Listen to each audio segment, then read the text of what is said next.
When a ball is held still, it's said to be in a state of rest.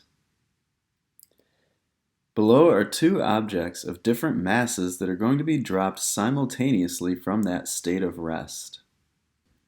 When released, the objects will enter into what is called free fall, and we want to make a prediction about their motions using a motion map.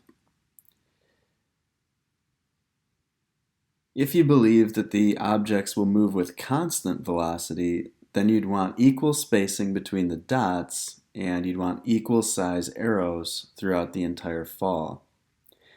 If you believe there's acceleration happening, then you'd want the spacing between the dots to change as time goes on, and you'd also want the lengths of the arrows to change too. Go ahead and on your own paper, make motion maps for both of these objects.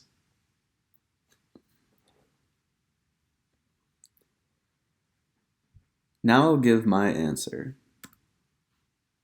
Which object do you think hits ground first if they are released simultaneously? Now, sometimes people's intuition leads them to believe that the heavy object will hit ground first. But evidence shown in videos that I've posted will refute this idea. And one physics legend from ancient times goes like this.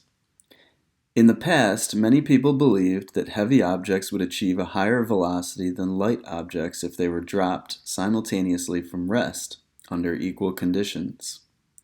But famous physicist Galileo showed that by dropping unequal masses simultaneously off the Leaning Tower of Pisa and having both objects hit the ground at the same time, he showed the reality of the situation. So when we go to make the correct motion maps for these objects, we actually want them both to hit ground at the same time. So I'll put a dot here and a dot here. They're side by side. Now, what do they do in getting from the initial position down to that position? It turns out that they undergo acceleration. The reason why is that Earth pulls things in a downward direction. And as it pulls, it speeds the objects up. We know that their velocity is 0 at the top. This is because they're held at rest in a person's hand. There's no question about that. We also know that at the bottom they're moving quite fast, right before striking ground. So somehow they have to get between those two extremes. And it is going to be an acceleration. So at first we want the spacing between them to be very small, and they can pick up a little bit of velocity. That's what happens.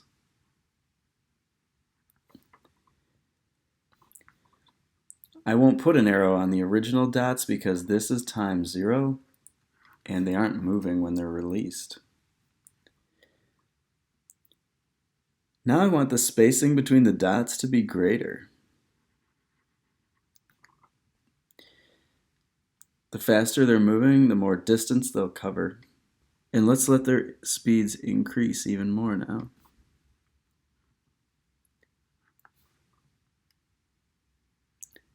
Now I want my dots even more spread out.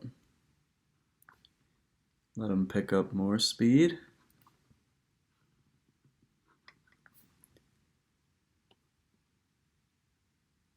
Until we get to the bottom, and they'll be moving the fastest at that time. That should agree with our everyday experience.